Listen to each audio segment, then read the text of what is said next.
আমি রন্টি, তোমরা দেখছো রন্টি ব্লগ। হ্যালো বন্ধুরা, ফাইনালি চলে এলো দিদির হাতের বিরিয়ানি। দেখো বিরিয়ানিটা দেখো, একটু নরম হয়ে গেছে।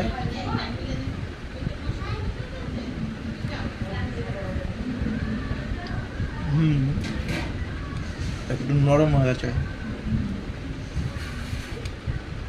মাংসটা সফটই আছে। মাংসটা দেখো সফটই আছে।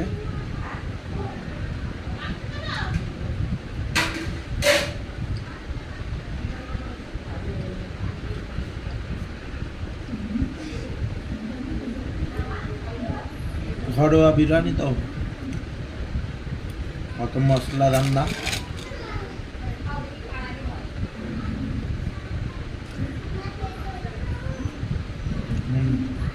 একটু নরম।